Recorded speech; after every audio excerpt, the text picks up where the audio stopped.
We are at Under the Hood Cafe in Killeen, Texas. We're about a mile off post Fort Hood, which is the biggest military installation in the United States. It was getting me.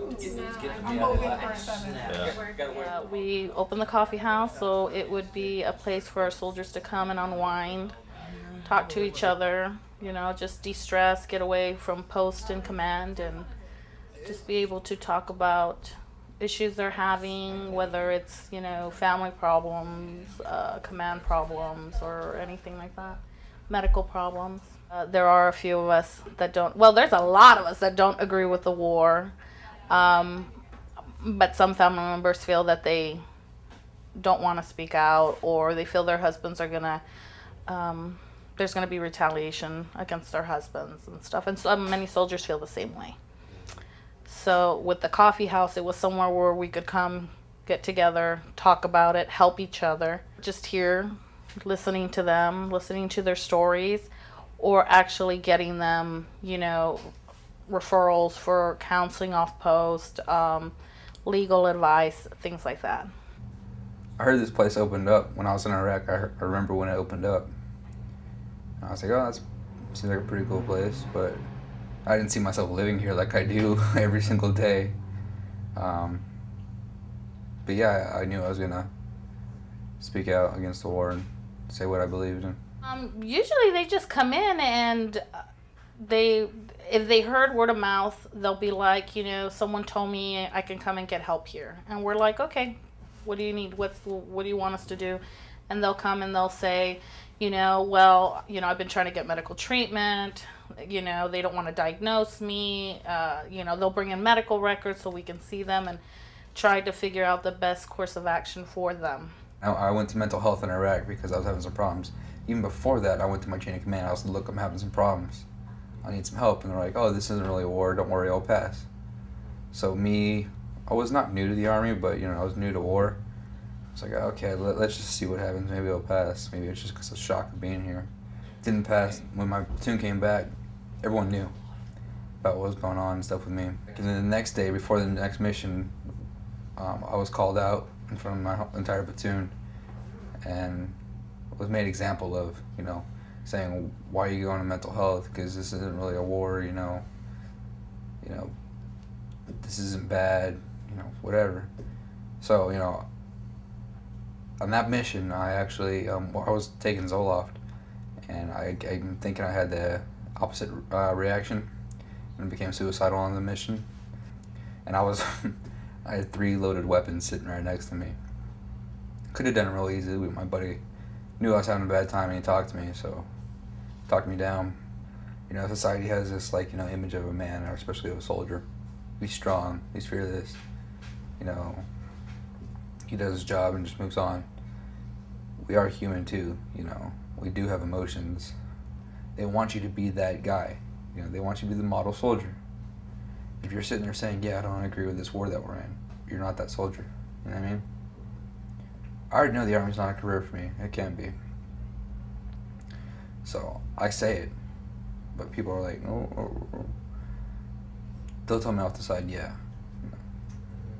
But you gotta, especially in front of your chain of command, and it's been a high-ranking people, you gotta be the right guy. You know what I mean? You gotta be the strong, fearless, emotionless man.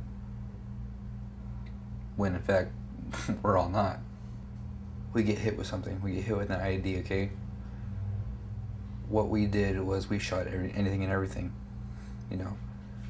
I distinctly remember quite a few times when we saw people trying to run away or run out of the, where we were shooting at. The time that, comes in my head the most is a taxi cab trying to drive away from the area we were shooting, and we shot the taxi. Maybe we got a bad guy in the taxi. Maybe we just killed father and son like happened before in another taxi. Or bongo truck, we shot everything, and yeah, I'm guilty of doing that too. You don't have time to think about, should I really shoot this guy? It's already happened. It's all kind of hazy, especially when I have these episodes. But yeah, the thing I see is a kid but like half of it's head missing. You know, obviously been in some type of explosion or trauma to himself. I don't know. I don't really remember shooting the kid or anything like that, or if anyone on my platoon did. But it's just hard, you know, because it looks real. Like when I actually see it, it looks like I'm looking at you guys. To me, yeah, I guess it does feel kind of like guilt. It feels like he's blaming me kind of for what we did. I know a lot of Iraqis feel that way. They're blaming us for, you know, their son's death and shit like that, or their father's death. So I kind of feel like he's blaming me for what the Army's doing over there. We have other veterans that come in, talk to these soldiers who are out or just getting out or whatever, and say, hey, listen, I've been where you are. Here's who helped me, or here's what worked for me. You know, just talking about it, getting it out actually makes me feel a little bit better. I mean, you know, it sounds really weird to say, but, you know, I was always against, oh, we have to talk our feelings out, whatever. But it's really true, just coming in and talking and bullshit. On Fort Hood, it can be a very closed society. And when you live in such a regimented school of thought, there's no place on Fort Hood where these soldiers can go. But there's so many soldiers that are against the war who wish they had a place to come and relax, really speak their mind. So I would invite y'all to Florida for that little negligence. You are going to have to do the There's people that are like, oh, he's a bad soldier, you know, because he's having issues because he came back, and, you know, he's self-medicating, he's, you know, not following orders and things like that. They see him as a bad soldier, not realizing that, you know what, they come back and they need help. They don't need discipline, they need treatment.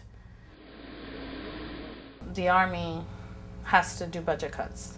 That's the biggest thing we've seen right now, is like for some reason there's just this mad rush of, if you do any little infraction, they'll Article 15 you, they'll, you know, take away your rank, they fine you, and then they chapter you out, which means you do not get your GI Bill, you do not get any benefits. And a lot of our boys, because of the adjustment of them coming back, they're self-medicating, they're not getting help, are very impulsive, they are, you know, drinking a lot, they do drugs, they talk back to their command, and all those things can get you thrown out of the military. And that's exactly what they're doing. Whereas in before, when they needed them for deployments, there were soldiers that would, you know, would test positive on, you know, for marijuana up to 6-7 times, and they would let them stay in the military. You know, and now if it's one, oh yeah, you're out, and, you know, you don't get treatment. You're not even able to get treatment when you get out, which is so dangerous for these boys. Do you feel like you're part of an anti-war movement? I am part of an anti-war movement. There's no feeling about it. I am trying to get people not to join. So is everyone, you know, most of the people here. I really don't think anyone believes in either of these wars. Everyone puts on a fake smile, I guess you can say, and does it. Military, they don't want you to think for yourself. They don't want you to be informed. They don't want you to know you have support, you know, because they function by fear and intimidation over these soldiers. And so when you have a space where you can talk freely, find out what your GI rights are, you have that support, you have that kindness, then it is a threat to them. It's a major threat to them, especially at this point where we have our soldiers that are at breaking points.